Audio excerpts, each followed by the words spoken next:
Mutual fund portfolio review series के अगले क्रम में आज के इस वीडियो में हम लोग एक ऐसी महिला के बारे में बात करेंगे जो कि बहुत ज़्यादा इंस्पिरेशन हो सकती हैं ऐसी महिलाओं के बारे में जो कि अपने फाइनेंशियल डिसीजंस को लेकर के बहुत ज़्यादा अवेयर नहीं होती हैं। ये खुद हाउसवाइफ हैं और साथ ही साथ सिलाई का काम करती हैं। इनकी एज इस समय 38 साल की है और इन्होंने अपना इन्वेस्टमेंट एसआईपी के माध्यम से एक बैंक जो कि बैंक ऑफ बड़ौदा है 2000 एसआईपी से इन्होंने शुरू किया था और साथ ही साथ 1 लाख का लमसम भी इन्होंने किया हुआ है।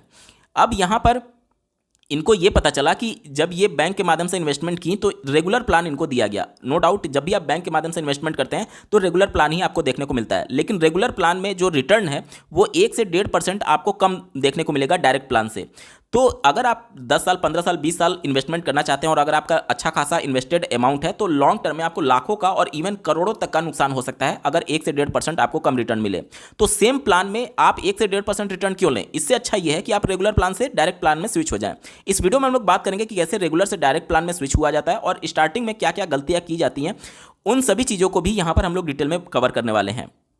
पहला प्रश्न इनके द्वारा ये पूछा गया है कि ये जो अपना पोर्टफोलियो है वो एमएफ सेंट्रल प्लेटफॉर्म पर कैसे देख सकती हैं। सबसे पहले बात करेंगे कि देखिए कहीं से भी आप इन्वेस्टमेंट क्यों ना किए हों, चाहे आप बैंक के माध्यम से किए हों या फिर ब्रोकर के माध्यम से, डिस्ट्रीब्यूटर के माध्यम से, जो भी आप इन्वेस्टमेंट करते हैं वो पर्टिकुलर किसी एएमसी के पास आपका इन्वेस्टमेंट जा रहा होता है और वो एएमसी देश में जो 2 सबसे बड़े आरटीए हैं, रजिस्ट्रार एंड ट्रांसफर एजेंट, के कैम्स और के फिनटेक, इन दोनों से एसोसिएटेड ही होंगे। ये कंपलसरी है वो जितने भी एएमसी हैं देश में। अब जब इन दोनों प्लेटफॉर्म के माध्यम से एक कॉमन सेंटर बनाया गया जिसे हम लोग एमएफ सेंट्रल के नाम से जानते हैं, ये दोनों के ज्वाइंट वेंचर से बनाया गया है। तो जब भी आप अपना कहीं से भी इन्वेस्टमेंट क्यों ना किए हों, आप अपने पूरे इन्वेस्टमेंट को, पूरे पोर्टफोलियो को एमएफ सेंट्रल प्लेटफॉर्म पर ट्रैक कर सकते हैं। कैसे ट्रैक करना है, चलिए इसके बारे में सीख लेते हैं। सबसे पहले आपको एमएफ सेंट्रल की ऑफिशियल वेबसाइट mfcentral.com पर विजिट करना है। ऊपर राइट साइड में आपको एक लिंक दिया गया है साइन अप का। अगर आप पहली बार विजिट कर रहे हैं तो इसी साइन अप पर आपको क्लिक करना होगा। उसके बाद से आपके सामने कुछ इस प्रकार से स्क्रीन आ जाएगा। इसमें आपसे कुछ बेसिक डिटेल पूछे जाएंगे जैसे कि आपका पैन कार्ड, ठीक है। इसके बाद से यहाँ पर आपको आपका मोबाइल नंबर डालने के लिए बोला जा रहा है। ध्यान रखिएगा, अगर आपका मोबाइल नंबर अलग अलग एएमसी के साथ अलग अलग मोबाइल नंबर लिंक है, जैसे मान लीजिए आपने बंधन म्यूचुअल फंड एएमसी के साथ कोई एसआईपी किया हुआ है, दूसरा आपने एसबीआई म्यूचुअल फंड एएमसी के साथ एसआईपी किया है और दोनों में अलग अलग मोबाइल नंबर है, तो जो मोबाइल नंबर से यहाँ पर अकाउंट बनाएंगे और वो मोबाइल जिस एएमसी के साथ लिंक होगा वही वाला इन्वेस्टमेंट यहाँ पर केवल शो करेगा, ठीक है। उम्मीद करता हूँ चीज़ें आपको स्पष्ट हो पा रही होंगी। तो जो भी एएमसी के साथ अगर आपका अलग मोबाइल नंबर है वो यहाँ पर इन्वेस्टमेंट शो नहीं करेगा। यहाँ तक क्लियर हो गया? चलिए इसके बाद से I am not a robot पर क्लिक करेंगे और नीचे आपको जो लिंक दिया गया है क्रिएट अकाउंट, इस पर सिंपली आपको क्लिक कर देना है। उसके बाद से आपको आपका पासवर्ड सेट करने के लिए बोला जाएगा और 5 क्वेश्चंस आपको सेट करने के लिए बोला जाएगा, जिसमें से कोई भी 5 क्वेश्चन सेट करके और आप उसका आंसर देंगे और वहीं जब आप लॉगिन करने जाएंगे अपना पैन नंबर डालेंगे तो वहीं 5 में से एक कोई क्वेश्चन आपसे पूछा जाएगा आपको क्रॉस वेरीफाई करने के लिए और वहाँ उसके बाद से आप लॉगिन हो जाएंगे, ठीक है। जब आपका अकाउंट क्रिएट हो जाएगा उसके बाद से आपको यहाँ पर लिंक दिया गया साइन इन का, इसी साइन इन पर सिंपली आपको क्लिक कर देना है। जैसे ही साइन इन पर क्लिक करेंगे तो अब आपसे आपका यहाँ पर पैन नंबर पूछा जाएगा और जो पासवर्ड आपने सेट किया था वो यहाँ पर डालेंगे। I am not a robot पर क्लिक करेंगे और उसके बाद साइन इन पर आपको क्लिक करना होगा। जैसे कि आप अपने स्क्रीन पर देख पा रहे होंगे, इस रिटेल इन्वेस्टर के द्वारा सिक्योरिटी क्वेश्चन में से एक क्वेश्चन ये सेट किया गया था कि what was the first company that you work for. तो इस क्वेश्चन का जो आंसर इस रिटेल इन्वेस्टर के द्वारा सेट किया गया है वो आंसर वो यहाँ पर डालेंगे और उसके बाद से सबमिट पर क्लिक करेंगे। ध्यान दीजिएगा, प्रश्न आपसे बहुत ऑप्शन आपको दिए जाएंगे, जो भी प्रश्न आप सेलेक्ट करेंगे उसका आंसर आप कुछ भी वहां पर लिख करके टाइप करेंगे, वहीं जो आप लिख करके आंसर टाइप करेंगे वहीं आपसे पूछा जाएगा, ठीक है, केवल क्रॉस वेरीफाई करने के लिए। जब आप लॉगिन हो जाएंगे तो कुछ इस प्रकार से डैशबोर्ड आपके सामने आएगा। यहां पर आपको दिख रहा होगा व्यू पोर्टफोलियो, सिंपली आपको इस पर क्लिक कर देना है। उसके बाद से आपने कितना पैसा इन्वेस्ट किया है और उसकी आज की डेट में मार्केट वैल्यू क्या है, आपको कितना गेन या फिर लॉस हुआ है, वो सब कुछ डेटा आपके स्क्रीन पर इस तरीके से शो होने लगेगा, ठीक है। तो इस तरीके से आप अपना पोर्टफोलियो जो है वो एमएफ सेंट्रल प्लेटफॉर्म से ट्रैक कर सकते हैं। मैम का अगला प्रश्न है कि अगर बैंक अकाउंट में और पैन कार्ड में अलग अलग नंबर हो तो कुछ दिक्कत होगी क्या? ये एक्चुअली मोबाइल नंबर की बात कर रही हैं। देखिए पैन कार्ड में आपका कौन सा मोबाइल नंबर है उसे कोई मतलब ही नहीं होता है। पैन कार्ड में कौन सा मोबाइल नंबर है उसे कोई मतलब नहीं है। मतलब किससे है? मतलब है आपका कि जो आप एसआईपी कर रही हैं या फिर जो एएमसी के साथ आपने लमसम किया हुआ है, तो जो भी आपका फोलियो नंबर जनरेट होगा उस फोलियो नंबर के साथ कौन सा मोबाइल नंबर लिंक है ये इंपॉर्टेंट होता है। ठीक है। तो इस फोलियो से जो भी मोबाइल नंबर लिंक होगा उससे मतलब है, पैन कार्ड के मोबाइल नंबर से कोई मतलब नहीं होता है। यहां तक क्लियर हो गया। अब आप ध्यान से सुनिएगा, जैसे आप किसी एएमसी के साथ इन्वेस्टमेंट करना चाहती हैं और बैंक के साथ आपका अलग मोबाइल नंबर है और फोलियो में आप अलग मोबाइल नंबर रखना चाहती हैं तो आप रख सकती हैं, कोई प्रॉब्लम नहीं है। बैंक का मोबाइल नंबर अलग और फोलियो का मोबाइल नंबर अलग हो सकता है। यहां पर आप जो पैन कार्ड आप लॉगिन करने के लिए इस्तेमाल करेंगी और जो मोबाइल नंबर इस्तेमाल करेंगी उस मोबाइल नंबर से लिंक जितने भी फोलियो होंगे उनका डिटेल यहां पर शो करेगा। आपके पैन कार्ड में कौन सा मोबाइल नंबर है उसे कोई मतलब नहीं होता है। उम्मीद करता हूं चीजें आपको स्पष्ट हो रही होंगी। मैम का अगला प्रश्न है कि रेगुलर प्लान से डायरेक्ट प्लान में कैसे स्विच कर सकते हैं एमएफ सेंट्रल प्लेटफॉर्म का यूज करते हुए। देखिए, स्विच करने का मतलब यह होता है कि आप एक जगह से पैसा निकालेंगे और दूसरे जगह पैसा इन्वेस्ट कर देंगे। तो यहां पर जब भी आप रेगुलर से डायरेक्ट में जाएंगे तो अगर आपके इन्वेस्टमेंट को 1 साल से कम का समय हुआ है तो उस कंडीशन में आपको एग्जिट लोड पे करना पड़ जाएगा। एग्जिट लोड पे करना पड़ जाएगा। तो सबसे पहले तो ये करिए कि आप अपनी एसआईपी जो है उसको रोक दीजिए, एसआईपी कैंसिल कर दीजिए। एसआईपी कैंसिल कर दीजिए। एसआईपी जैसे ही आप कैंसिल करेंगे तो अगला इंस्टॉलमेंट इसका पे नहीं होगा। जो आपने लमसम के थ्रू 1 लाख इन्वेस्टमेंट किया है वो लमसम पड़ा रहेगा और जो भी एसआईपी के थ्रू आपका अब तक इन्वेस्टमेंट हुआ होगा वो भी एक तरीके से लमसम में कन्वर्ट हो जाएगा। और लास्ट जो इंस्टॉलमेंट आपका कटा वो जैसे ही 1 साल कंप्लीट होगा, लास्ट वाला इंस्टॉलमेंट, उसके पहले वाले इंस्टॉलमेंट को ऑलरेडी 1 साल कंप्लीट हो चुका होगा। उसके बाद जब आप अपने पैसे को निकालेंगे तो कोई भी एग्जिट लोड आपकी नहीं लगेगी। और जब आपके सारे इंस्टॉलमेंट को 1 साल से ज़्यादा का समय हो चुका होगा तो लॉन्ग टर्म कैपिटल गेन के लिए आप लायबल होंगे। आप शॉर्ट टर्म कैपिटल गेन आप पर नहीं लगेगा, short term capital gain tax आप पर नहीं लगेगा। इस पर 20% का हमें टैक्स देना होता है और इस पर हमें 12.5% का टैक्स देना होता है। लेकिन चूंकि अभी आपकी टोटल इन्वेस्टमेंट कम हुई होगी जो कि 1,25,000 के अंदर ही होगी आपकी टोटल कैपिटल गेन, तो मुझे उम्मीद है कि आपका long term capital gain tax भी नहीं आएगा, जीरो के आसपास ही होगा। ठीक है, तो आप इस तरीके से आप अपने पूरे जो आपको स्विच करना है रेगुलर से डायरेक्ट में, तो आप जो एसआईपी कर रही हैं उसको आप तुरंत कैंसिल कर दीजिए, बंद कर दीजिए। आप अपना एसआईपी बंद कर दीजिए। एसआईपी बंद होने के बाद से जब भी लास्ट वाला एसआईपी कटा होगा उसके 1 साल बाद आप अपने पूरे पैसे को रिडीम करेंगी इस रेगुलर प्लान से। और जो भी म्यूचुअल फंड में आपको इन्वेस्टमेंट करना होगा उसके डायरेक्ट प्लान में जाकर के आप इन्वेस्टमेंट कर सकते हैं। अब आपने पूछा है कि ये एमएफ सेंट्रल पर कैसे होगा। एमएफ सेंट्रल प्लेटफॉर्म पर आप अपना अकाउंट क्रिएट करेंगी, आपका सारा पोर्टफोलियो वहां पर शो होने लगेगा। उसके बाद से नीचे आप जाएंगी तो फंड वाइज वहां पर आपके सारे जो इन्वेस्टमेंट है वो शो होने लगेंगे। वहां पर आपको ऑप्शन मिलेगा एसआईपी को स्टॉप करने का, रोकने का या फिर कैंसिल करने का। यहां से एसआईपी आप बंद कर देंगी और 1 साल बाद यहां से आपको रिडीम करने का भी ऑप्शन मिल जाएगा। रिडीम तो अभी भी आपको मिलेगा, लेकिन आप 1 साल बाद रिडीम करिएगा तो आपका पूरा पैसा जो है वो रेगुलर से निकल करके अब पैसा जब आपके बैंक अकाउंट में आ जाएगा 3-4 वर्किंग डे में, तो आप डायरेक्ट प्लान में इन्वेस्टमेंट कर सकती हैं। ठीक है, ये पूरा प्रोसेस होता है रेगुलर से डायरेक्ट में जाने का और इससे आपकी एग्जिट लोड भी नहीं लगेगी और जो कैपिटल गेन टैक्स है वो भी देने से आप बच जाएंगे।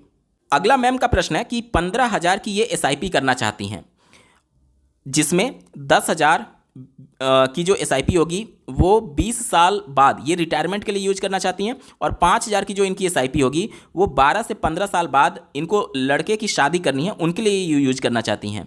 अब इसके लिए इन्होंने 3 फंड सेलेक्ट किए हुए हैं और इन 3 फंड में वो बीच बीच में लमसम भी करेंगी जब भी मार्केट में करेक्शन होगा। तो फंड की बात करें तो जो भी फंड इन्होंने सेलेक्ट किया है वो काफ़ी अच्छे हैं। ये प्योर स्मॉल कैप फंड है, ये मिड कैप फंड है और चूंकि इनका टाइम होराइजन काफ़ी लंबा है इसलिए इन्होंने निफ्टी 500 मोमेंटम फंड सेलेक्ट किया हुआ है जो कि काफ़ी अच्छा है। यहाँ से आपको डाइवर्सिफाइड एलोकेशन मिल जाएगा। यहाँ पर मेजॉरिटी जो होती है वो लार्ज कैप की होती है, उसके बाद मिड कैप और उसके बाद से स्मॉल कैप की। तो ये स्मॉल कैप से आपको प्योर स्मॉल कैप, यहाँ से मिड कैप का एक्सपोजर और यहाँ से आपको लार्ज कैप का अच्छा खासा एक्सपोजर मिल जाएगा जो कि आपके पूरे पोर्टफोलियो को बैलेंस प्रोवाइड करेगा।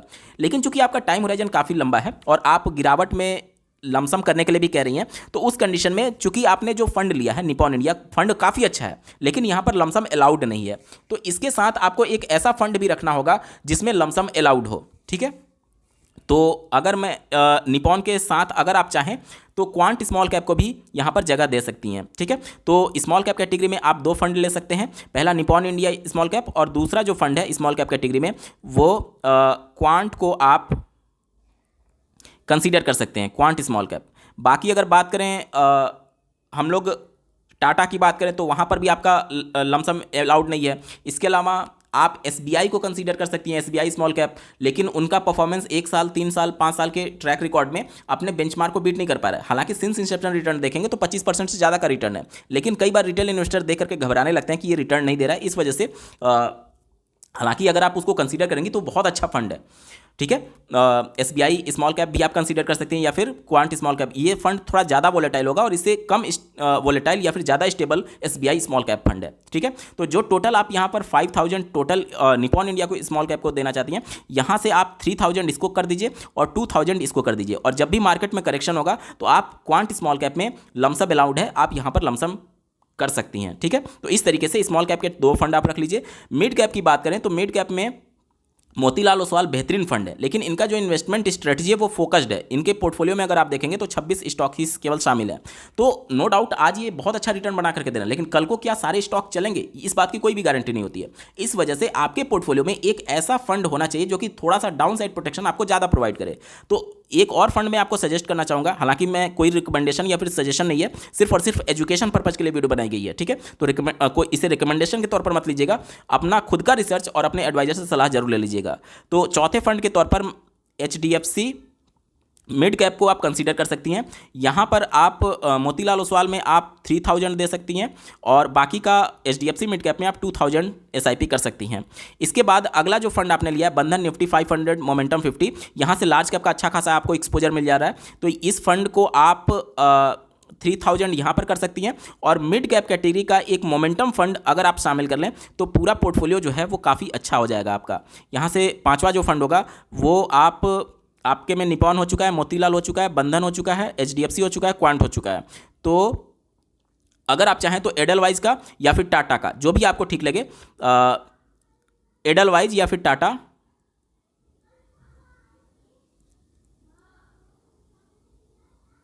निफ्टी मिड कैप 150 मोमेंटम 50, ये फंड आप सेलेक्ट कर सकते हैं और इसमें आप 2000 की एसआईपी कर सकते हैं। तो टोटल आपके पोर्टफोलियो में 5 फंड हो जाएंगे। इससे आपका जो पोर्टफोलियो है वो वेल डाइवर्सिफाइड हो जाएगा। और साथ ही साथ आप इसको, जैसे आपने कहा कि एक मैं 12 साल के लिए रखना चाहती हूँ और एक 20 साल के लिए आपने कहा है जो रिटायरमेंट के लिए, तो इससे आप अच्छे से डाइवर्सिफाई भी कर सकते हैं कि जैसे 2 स्मॉल कैप आपने ले लिया तो एक स्मॉल कैप को आप कंसीडर करिए कि मुझे 12 साल पर उसमें से पैसे निकालने हैं, और दूसरे को आप कंसीडर कर सकते हैं कि मुझे 20 साल के लिए चाहिए होगा। तो उस तरीके से आप इसको मैनेज कर सकती हैं, ठीक है। तो निपॉन इंडिया स्मॉल कैप में 3000, मोतीलाल ओसवाल मिड कैप में आपका 3000, बंधन निफ्टी 500 मोमेंटम 50 में आपका 3000, क्वांट स्मॉल कैप में 2000, एचडीएफसी मिड कैप में 2000 और एडलवाइज या फिर Tata Nifty mid cap 150 momentum 50 में 2000 की एसआईपी आप कर सकती हैं, ठीक है। तो ये पोर्टफोलियो आपका जो है वो बैलेंस हो जाएगा। अब ये पोर्टफोलियो काफ़ी वोलेटाइल भी होगा, मैं उम्मीद कर रहा हूँ चीज़ें आप समझ पा रही होंगी, क्योंकि आपका टाइम होराइजन काफ़ी लंबा है। इस वजह से आप के लिए वोलेटाइल फंड जो है वो बेस्ट सूटेबल हो सकते हैं, लेकिन फिर से आप रिसर्च और एनालिसिस खुद से जरूर कर लीजिएगा, ठीक है। क्योंकि मार्केट करेक्शन में आपको ज़्यादा गिरावट देखने को मिलेगी, लेकिन ज़्यादा गिरावट हो रही है तो आपको लमसम की अपॉर्चुनिटी भी मिलेगी। उम्मीद करता हूँ चीज़ें आप समझ पा रही होंगी, ठीक है। इसके बाद से का प्रश्न था, पॉइंट था कि तीनों फंड में ये 1-1 लाख पहले लमसम करेंगी, फिर एसआईपी स्टार्ट करनी है इनको, जिससे हर साल टैक्स हार्वेस्टिंग का लाभ भी मिल सके। अच्छा आइडिया है। टैक्स हार्वेस्टिंग के माध्यम से आप अपना कैपिटल गेन जो है उसको प्रिंसिपल में कन्वर्ट कर सकती हैं, ठीक है। इसके बाद से अगला इनका पॉइंट है कि इनके द्वारा रिटर्न नहीं, ये रिटर्न नहीं भरती हैं, आईटीआर फाइल नहीं करती हैं। तो भरने के बाद क्या इसमें 7 लाख तक का बेनिफिट मिलेगा? देखिए, अगर आपका कोई भी सैलरी से इनकम नहीं है, या फिर जो आप सिलाई कर रही हैं ये भी एक बिजनेस के तौर पर है, और बिजनेस के तौर पर जो भी आपको इनकम हो रहा होगा, मैं उम्मीद करता हूं या तो आप ऑनलाइन लेती होंगी या तो कैश लेती होंगी, तो ऑनलाइन का जो भी डेटा है वो आपके बैंक रिकॉर्ड में आ रहा होगा। अगर कैश ले रही हैं तो उसका बैंक रिकॉर्ड में कोई भी इनकम नहीं है, लेकिन चूंकि आप साल भर में अच्छा खासा इन्वेस्टमेंट कर रही हैं तो आईटीआर आपको फाइल करना चाहिए। क्यों फाइल करना चाहिए? क्योंकि आपका जो भी इन्वेस्टमेंट है वो पैन कार्ड से लिंक है, और pan card income tax department के पास सारा डेटा आपका अवेलेबल है कि आप किस फाइनेंशियल ईयर में कितना पैसा लगा रही हैं और कितना पैसा निकाल रही हैं म्यूचुअल फंड से। तो कभी भी आपको नोटिस आ सकता है कि जब आपकी 1 रुपया इनकम नहीं है, आपने आईटीआर फाइल करके इनकम टैक्स डिपार्टमेंट को तो बताया नहीं कि मेरी साल भर की इनकम इतनी है, तो आप इन्वेस्टमेंट कहाँ से कर रही हैं। तो कई बार ऐसे लोगों को भी एक तरीके से आईटीआर फाइल करने के लिए या फिर नोटिस आता है इनकम टैक्स डिपार्टमेंट का कि बिना इनकम सोर्स के आप इन्वेस्टमेंट कहाँ से कर रही हैं आपको वहाँ पर प्रूफ देना होता है। तो इससे बेहतर ये है कि आप अपना ITR फाइल करना शुरू कर दीजिए हर एक फाइनेंशियल ईयर में, ठीक है। और देखिए, जहाँ तक आपका प्रश्न है कि रिटर्न नहीं भरा जा रहा और भरने के बाद मुझे क्या 7 लाख तक का बेनिफिट मिलेगा, अगर आपका बिजनेस से या फिर सैलरी से इनकम 7 लाख से कम है तब तो आपको टैक्स लाइबिलिटी जीरो बनेगी। और जो कैपिटल गेन आपका होगा, जैसे मान लीजिए आप सिलाई कर रही हैं तो सिलाई के माध्यम से आप मान लीजिए साल भर का, अगर मैं मान करके चलूँ 3 लाख रुपए आप कमा ले रही हैं, मैं हाइपोथेटिकल डेटा लेता हूं, और अगर आपका कैपिटल गेन किसी फाइनेंशियल ईयर में 4 लाख हुआ, दोनों को जोड़ दें तो 7 लाख हो जाता है। अब चूंकि 7 लाख तक न्यू टैक्स रेजिम में आपकी कोई भी टैक्स लाइबिलिटी नहीं बनती है, तो ये जो कैपिटल गेन है वो एक्चुअली में आपके मेन सोर्स ऑफ इनकम में ही काउंट होगा। हालांकि अगर ये इससे बियॉन्ड जाता तो इस पर जो रिटर्न हमें देखने को टैक्स हमें देखने को मिलता वो 12.5% long term capital gain tax special rate से देना होता, जबकि सैलरी से या फिर बिजनेस से जो इनकम होती है वो स्लैब के अकॉर्डिंग हमारा टैक्स लगता है। लेकिन जो नया टैक्स कोड आने वाला है 2025 में, उसके बाद से जो कैपिटल गेन हमें होगा वो भी अब मेन सोर्स ऑफ इनकम के साथ माना तो जाएगा, और साथ ही साथ टैक्स स्लैब के अनुसार हमें टैक्स पे करना होगा, जो कि अभी स्पेशल रेट से हमें देना होता है। तो भले ही आपकी अदर सोर्स ऑफ इनकम से इनकम हो रही है, लेकिन जब तक आपका कैपिटल गेन मिलाकर के 7 लाख के बियॉन्ड नहीं जाएगा तब तक आपका कोई भी टैक्स लाइबिलिटी नहीं बनेगी। तो मेरा आपके लिए सजेशन ये होगा कि आप ITR फाइल जरूर करिएगा, क्योंकि आप हर एक फाइनेंशियल ईयर में इस प्रकार से जब इन्वेस्टमेंट करेंगी तो इनकम टैक्स की नज़र में आपके डिटेल रहेंगे, तो कहीं ना कहीं कई बार चांसेस रहते हैं कि नोटिस आ जाए। तो इससे अच्छा ये है कि आप अपना ITR फाइल करिए, वैसे भी आपका टैक्स लगना नहीं है, क्योंकि आपकी जो टोटल इनकम होगी मैं उम्मीद करता हूँ 7 लाख के अंदर ही हो जाएगी, ठीक है। अगला इनका प्रश्न है कि SIP पेमेंट का और रिडीम करने का अलग अलग बैंक अकाउंट कैसे MF सेंट्रल पर ऐड कर सकते हैं। ये बहुत इंपॉर्टेंट प्रश्न है कि क्या हम अलग अलग बैंक अकाउंट रख सकते हैं। बिल्कुल रख सकते हैं। जब आप MF सेंट्रल प्लेटफॉर्म पर यहाँ पर आप देखेंगे लेफ्ट साइड में आपको एक सर्विस रिक्वेस्ट का ऑप्शन दिया गया है। यहाँ पर बहुत सारे ऑप्शन आपको दिए गए हैं जो कि ऑनलाइन ही आप कर सकते हैं घर बैठे ही। जैसे कि देखिए, आप अपना ईमेल एड्रेस चेंज कर सकते हैं, इसके अलावा आप अपना रजिस्टर्ड मोबाइल नंबर चेंज कर सकते हैं, इसके अलावा आप अपना बैंक का अकाउंट डिटेल चेंज कर सकते हैं, इसके अलावा मल्टीपल बैंक भी आप रजिस्टर कर सकते हैं, आप अपने नॉमिनी को अपडेट कर सकते हैं। घर बैठे ये सारी चीज़ें हो सकती हैं एक क्लिक के माध्यम से, ठीक है। तो जब भी आप इन्वेस्टमेंट जब आप करेंगे तो जिस बैंक अकाउंट से पहला आपका SIP या फिर लमसम का पेमेंट होगा वो आपका पेमेंट बैंक, जो बैंक होगा वो आपका प्राइमरी बैंक के तौर पर सेट हो जाएगा। अगर आप दूसरा बैंक जब तक रिडीम्शन के लिए अलग से सेट नहीं करते हैं तब तक वही बैंक आपका इन्वेस्टमेंट करने के लिए और रिडीम करने के लिए सेट होता है। अब अगर आप अलग बैंक रखना चाहते हैं तो यहाँ पर आपको ऑप्शन दिया गया है चेंज बैंक अकाउंट डिटेल। इस पर क्लिक करके आप अपने रिडीम्शन बैंक अकाउंट को चेंज कर देंगे। इससे जब आप चेंज करेंगे तो पहले वाला जो आप पेमेंट किए थे वो आपका पेमेंट के लिए रहेगा। कहने का मतलब कि जो आपका इन्वेस्टमेंट होगा, अगर ये बैंक 1 से पहली बार आपने पेमेंट किया था तो ये तो आपका पहले से ही पेमेंट के लिए है, मतलब कि इन्वेस्टमेंट के लिए है। तो जो भी आपका इंस्टॉलमेंट कटेगा वो बैंक 1 से कटेगा, और जब आप यहाँ से चेंज करके अपना बैंक 2 रजिस्टर कर देंगी तो आपका जो भी रिडीम्शन होगा, यानी जो पैसे निकालेंगी, वो आपका इस बैंक में आएगा और इन्वेस्टमेंट इस बैंक से हो रहा होगा। उम्मीद करता हूँ चीज़ें आपको स्पष्ट हो पा रही होंगी। MF सेंट्रल प्लेटफॉर्म बहुत अच्छा है, आपको वहाँ पर सारी सुविधाएं मिल जाएंगी, लेकिन as a new retail investor जब भी आप वहाँ पर लॉगिन करेंगे तो बहुत सारी गलतियां होने के चांसेस रहते हैं, क्योंकि वहाँ पर जो भी आपको फंड दिखाए जाएंगे वहाँ पर आपको 4 ऑप्शन देखने को मिलेगा। एक तो रेगुलर अलग मिलेगा, दूसरा आपको डायरेक्ट अलग मिलेगा, इसके साथ ही साथ IDCW का एक प्लान मिलेगा आपको, इसके अलावा ग्रोथ का ऑप्शन मिलेगा।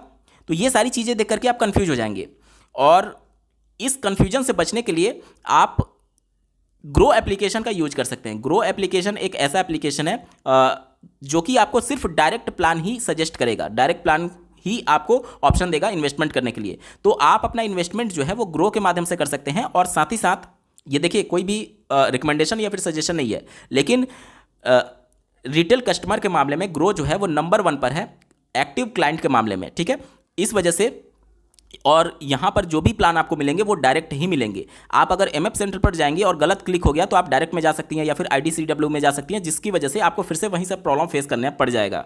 तो आप अपना इन्वेस्टमेंट ग्रो से स्टार्ट कर सकते हैं, और उसके बाद जो है वो पूरा ट्रैक रिकॉर्ड आप ट्रैक कर पाएंगे MF सेंट्रल प्लेटफॉर्म से। और जो भी बैंक आपको चेंज करना हो, डिटेल चेंज करना हो, वो सारी चीज़ें आप वहाँ से कर सकते हैं एक क्लिक के माध्यम से। सारी चीज़ों के बारे में मैंने डिटेल में बता रखा है कि किस तरीके से एमएफ सेंट्रल प्लेटफॉर्म को यूज करना है, किस तरीके से बैंक अकाउंट चेंज करना है, उन सब का लिंक आपको इस वीडियो के डिस्क्रिप्शन में दिया गया है। मेक श्योर इस वीडियो के समाप्त होने के बाद से आप डिस्क्रिप्शन जरूर चेकआउट कर लेंगे। तो पूरा मैं उम्मीद करता हूँ कि जो भी मन में आपके डाउट था आपके इन्वेस्टमेंट को लेकर के, आपके प्लान्स को लेकर के, वो सारे क्लियर हो चुके होंगे। बावजूद इसके अगर आपका कोई डाउट रह जाता है तो कमेंट के माध्यम से पूछ सकते हैं। आपको ये वीडियो कैसा लगा, मेरा एफर्ट कैसा लगा, कमेंट के माध्यम से जरूर बताइएगा। और ऐसे ही महत्वपूर्ण अपडेट के लिए इस चैनल को सब्सक्राइब करना ना भूलें। इस वीडियो को देखने के लिए आपका बहुत बहुत धन्यवाद। भगवान करे आपका दिन शुभ हो।